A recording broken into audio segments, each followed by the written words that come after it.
Салам достор, байланышта Санчо Бей каналы. Бүгүн дагы катталуучуларыбыздын биринин көптөн бир суранычы менен болгон окуядан алынган яшин менин сүйүктүү дарбазачым аттуу тасманы көрөбүз. Андыктан көрүүгө камдануу алдыңкы мүнөттөр кызыктуу өтүшүнө ишенип, көңүлүңүздү толугу менен экранга буруп калган болсоңуз баштай берели. Достор, арабызда кереметтүү Кыргызстанды сагынып, буйруса барсам тоого чыгып, туулган жеримдин абасын тое жыттайм деп сагынып жүргөндөр аз эмес. Андайлардын көпчүлүгү Москва жергесинде иштеп жүргөн бир туугандарыбыз болсо керек. Эгер сиз дагы Санчо Бей каналы Москва шаарынан көрүп жаткан болсоңуз, биз айта турган байланыш сандарды жаза кетиңиз. Анткени документ жасатыш мөөнөтүңүз келип калган болсо, ошол байланыш сандарга коңгуроо кылсаңыз, ал ар дайым сиздин кызматыңызда болот. Андыктан жазууга камданып калсаңыз, +7 977 540 1042.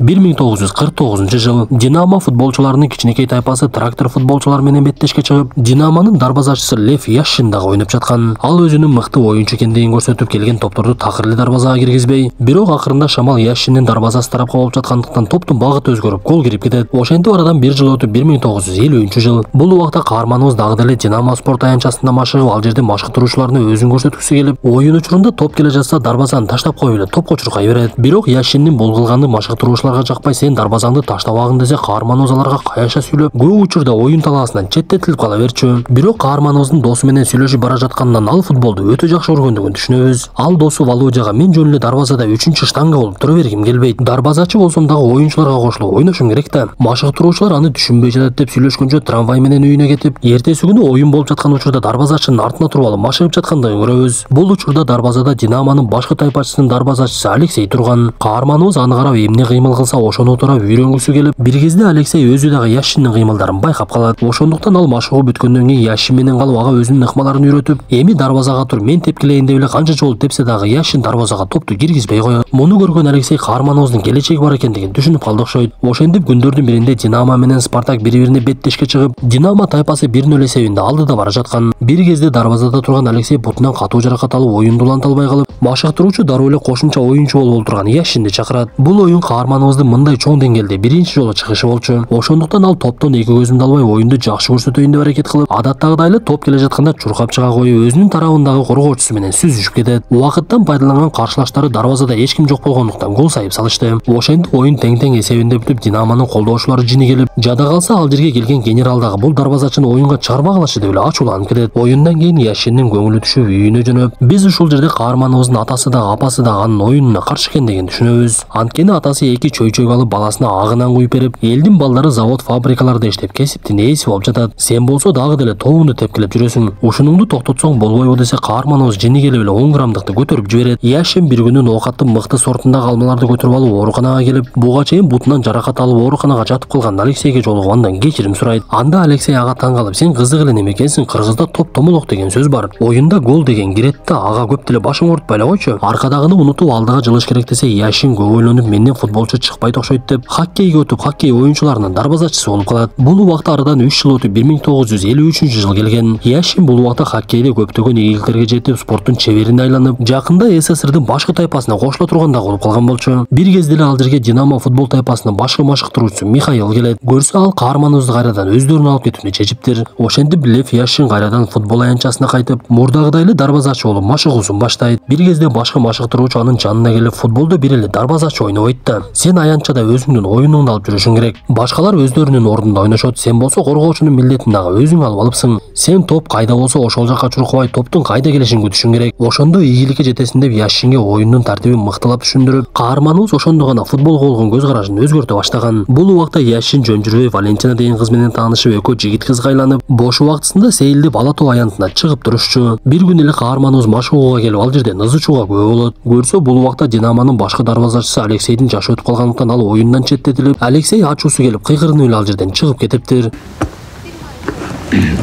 На вот, держи.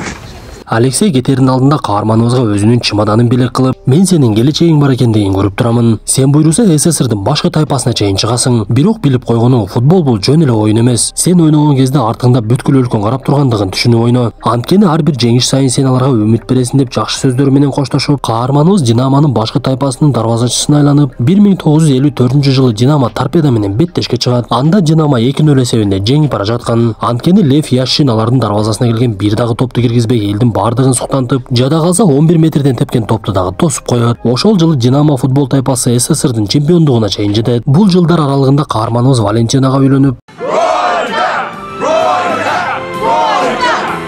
арадан жылдар өтүп алар кыздуу болушуп 1960 жылга өтөбүз. Көрсө Яшин чындап эле СССРдин башкы тайпасына өтүп өлкөнүн намысын коргой баштайт. Бул жолу Европанын чемпиондугунун мелдеши башталып, СССР Югославия менен ойноп, оюндун биринчи бөлүгү 1-1 эсебинде аяктайт. Дем алуу учурунда машыктыруучу Гаврил оюнчуларга жини келип, силер эмне ойной албай жатасыңар? Силерге эмне жеңиштин кереги жокпу? Артыңарда силердин жеңишиңерди 15 өлкө карап турат. Атыңар тарыхта калышын кааласаңар мыктылап ойногула деп оюндун кийинки бөлүгүнө чыгышат. Бирок оюндун экинчи бөлүгү деле 1-1 эсебинде бүтүп, бул оюн финалдык оюн болгондуктан кошумча убакыт кошулуп эки тайпанын ортосунда айбаттуу беттеш башталат. Оюндун жүрүшүндө югославтар көбүнчө топко ээлик кылып дарбазага тепкилешип, өтө коркунучтуу учурлардагы топту дагы Яшин тосуп калып өзүнүн тайпасын куткарып жатты. Бир кезде атааңдаштар топту буруштан тепкен кезде Яшин топту кармап алып өзүнүн тарапташтарын ыргытып, Советтер Союзунун тайпасынан Дүйшөмбү деген бала башы менен гол сайып жеңишке жетишет.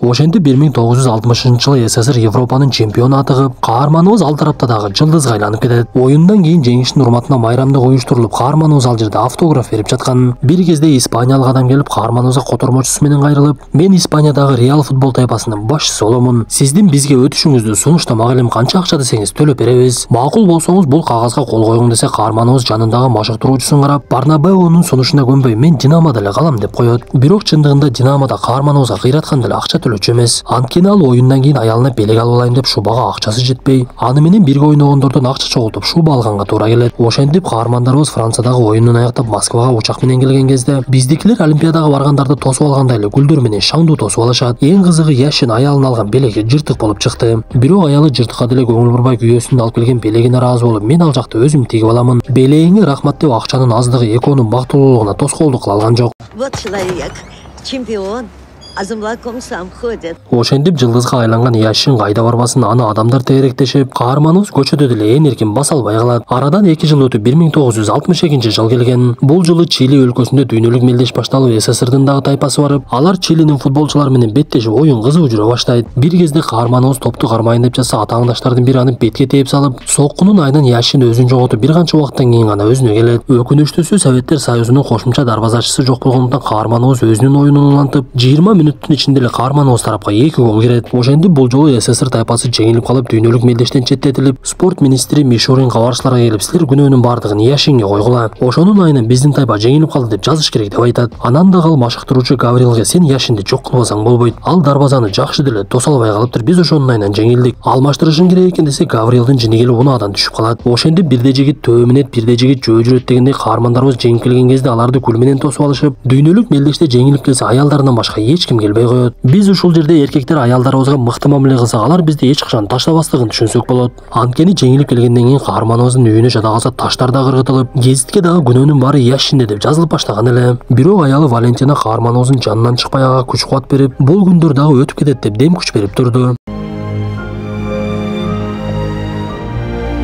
Бирок кандай болбосун каарманыбыз үчүн ал күндөр аябай оор болуп жаткан. Анткени көчөдөгүлөр дагы мурдагыдай мамиле кылбай жаман көздөр менен карашып, кийинки оюнга чыккан кезде көрүүчүлөр Яшин тешик деп шылдыңдай беришет. Анда каарманыбыз чыдай албай дарбазачын алмаштырып оюндан кетип калыптыр. Арадан бир топ саат өтүп, түн бир убакта гана үйүнө мас болуп келип, көрсө адамдардын ыраазычылыгын табам деген туура эмес турбайбы? Аларга жеңүүчү гана керек экен, сенин катачылыгыңды уруп деле ойногудай эмес. Мен бир аз тыныгуу албасам болбойт деп айылга кетип, балык улоо менен алектенип, олтурган жеринде уктап кетип жаштык кезин эстей баштайт. Каарманыбыз кичинекей кезинде балдар менен тоойнуп жүрүп, аны Чичирев деген адам машыктырчу экен. Яшин дарбазага туруп калган кезде машыктыруучусу келип, дарбазачы жыгылганды билиш керек. Жыгылгандан кийин турганды дагы билиш керек деген сөзү эсине түшүп, ошол сөздөрдөн таасир алып өзүнө келип кайрадан машыгуусун баштайт. Каарманыбыз бул жолу мурдагыдай болуп, ар башка нерсеге алаксыбай машыгуу менен алектенип, арадан убакыт өтүп Яшиндин жашы 34кө дагы жетип калат. Бир күнү эле ага өтө бир мыкты жаңылыкты жеткиришет. 1963-жылы Англия футболуна 100 жыл толгондуктан алар майрамдык өткөрүшүп, Лондондо боло турган футболдук мелдешке дүйнөлүк жылдыздарды чакырып, дарбазачы катары Яшинди да чакырышыптыр. Бул дегени дүйнөлүк футбол уюму Яшинди мыкты дарбазачы катары кабыл алгандыгы болчу. Ошентип каарманыбыз Лондонго барып, ал жакта мыкты оюн көрсөтүп, Советтер Союзунун эли каарманыбыздын оюнун сыналгыдан көрүшүп, анын чындыгында мыкты дарбазачы экендигине ынанышат. Анткени ал атааңдаштарынын бир дагы тобун дарбазасына киргизбей коет. Ошентип бул жолу каарманыбыз жакшы маанайда кайтып келсе, аэропортто анын жанына бир киши келип, каарманыбыздан кечирип коюусун суранат. Анткени жанагы Мишуриндин буйругу боюнча ушул кабарчы жаман сөздөрдү жазган эле. Эң кызыгы, бул убакта Мишурин иштен кетип, эч кандай ишке жарабай эле үйүнөн чыкпай жашап калган болот. Бир кезде ал жерге Валентина келип, сени көптөгөн адамдар күтүп турат. Гезитке болсо сени аябай мактап жазышыптыр. Адамдарга чыгалыбы десе каарманыбыз мага эми ал адамдардын кызыгы жок. Андан көрө үйгө кетеличи деп үйүнө барып жакын достору менен гана майрамдайт. Ошентип Лев Яшин футболдон өзүнүн ордун кайрата биз 1971-жылы келип калгандыгын көрөбүз. Анда Лужники футбол оюн талаасында оюн уюштурулуп, каарманыбыздын акыркы оюну деп эсептелип, тарыхтагы эң мыкты дарбазачылардын бири Лев Яшиндин коштошуу оюнуна 100 миңден ашык адам келет. Оюн мыкты маанайда башталып, Динамага каршы дүйнөлүк жылдыздар келип ойноп, алар канчалык катуу теппесин каарманыбыз дагы деле өзүнүн формасын жоготпоптур. Анткени ал топторду токтотконго секирген мезгилде сүрөтчүлөр дагы тартканга жетишпей калып жаткан. Бир кезде каарманыбыз колун көтөрүп дарбазачыны алмаштырууну суранып, Европа жана Олимпиада оюндарынын чемпиону, алтын топтун ээси, СССРдин 5 жолку чемпиону, мыкты дарбазачы Лев Яшин оюн талаасынан чыгып бара жатса, көрүүчүлөрдүн бардыгы унчукпай калат. Спасибо, народ.